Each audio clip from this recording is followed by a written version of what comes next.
नमस्कार. नामविश्व या चॅनलमध्ये आपले सहर्ष स्वागत आहे. भाद्रपदात गणपती पाठोपाठ गौरीचेही आगमन होते. तिचे माहेरपण करताना कोणतीही उणीव राहू नये म्हणून वाचा ही माहिती. भाद्रपद शुद्ध सप्तमीला अनुराधा नक्षत्रात गौरी आवाहन केले जाते. ती एकटी येत नाही, तर त्या दोघी बहिणी येतात. म्हणून त्यांना ज्येष्ठा आणि कनिष्ठा गौरी असे म्हणतात. गौरी ही गणपतीची आई म्हणजे पार्वती माता आणि माता लक्ष्मीची थोरली बहीण मानली जाते. भाद्रपदात चतुर्थीला घरोघरी आपल्या गणरायाचा पाहुणचार नीट सुरू आहे की नाही हे जणू काही ते तपासायलाच येतात. तिलाही माहेरचे सुख मिळावे म्हणून गौरी पूजनाच्या निमित्ताने तिचाही थाटमाट आनंदात केला जातो. मात्र फार काळ ती मुक्काम न करता सप्तमीला येते, अष्टमीला जेवते आणि नवमीला तृप्त होऊन सर्वांना आशीर्वाद देऊन स्वगृही जाते. या सोहळ्याबद्दल जाणून घेऊया सविस्तर माहिती.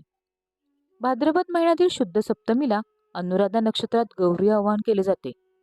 महाराष्ट्रासह संपूर्ण देशात गौरी गणपतीचा सण मोठ्या उत्साहात साजरा केला जातो. परंतु तुम्हाला कदाचित माहीत नसावे, हा सण साजरा करण्याच्या प्रथा मात्र प्रत्येक प्रांतानुसार वेगवेगळ्या आहेत. काही ठिकाणी गौरीला गणरायाची आई संबोधले जाते, तर काही ठिकाणी बहीण. परंतु प्रचलित कथेनुसार माता गौरी ही देवी पार्वतीचा अवतार आहे. गौरी ही गणपतीची आई म्हणजे माता आहे. म्हणून काही भागात या सणाला महालक्ष्मी पूजा असे देखील म्हणतात. या दिवशी भगवान विष्णूची पत्नी देवी लक्ष्मीची पूजा केली जाते.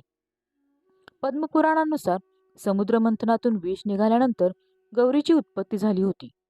लाल वस्त्र परिधान केलेल्या या देवीला 4 हात होते. एका हाताने अभय मुद्रा, दुसऱ्या हातात वर म्हणजेच आशीर्वाद मुद्रा, तिसऱ्या हातात बाण आणि चौथ्या हातात धनुष्य होते. ती नेहमी कमळावर विराजमान असते. पिंपळ हे तिचे निवासस्थान मानले जाते. पौराणिक मान्यतेनुसार राक्षसांनी पीडित पृथ्वीवरील स्त्रियांना आपल्या पतीच्या रक्षणासाठी गौरीकडे आश्रय घेतला होता. तेव्हा गौरीने असुरांचा वध करून पृथ्वीवरील स्त्रियांचे शील रक्षण केले. त्यामुळे तिच्या प्रती कृतज्ञता म्हणूनही गौरीचे व्रत करतात.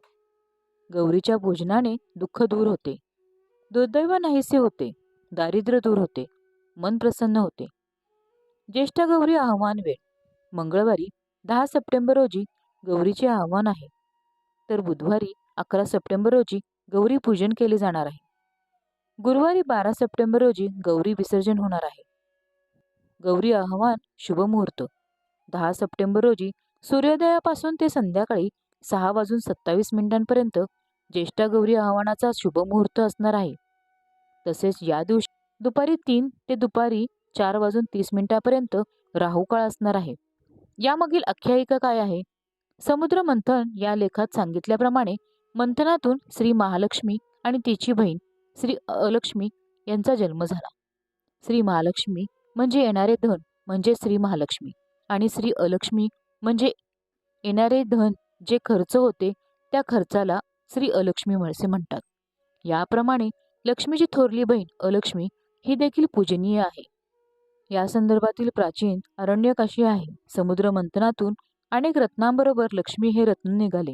साक्षात श्री विष्णूने श्री लक्ष्मीचा पत्नी म्हणून स्वीकार करण्याचा निश्चय केला.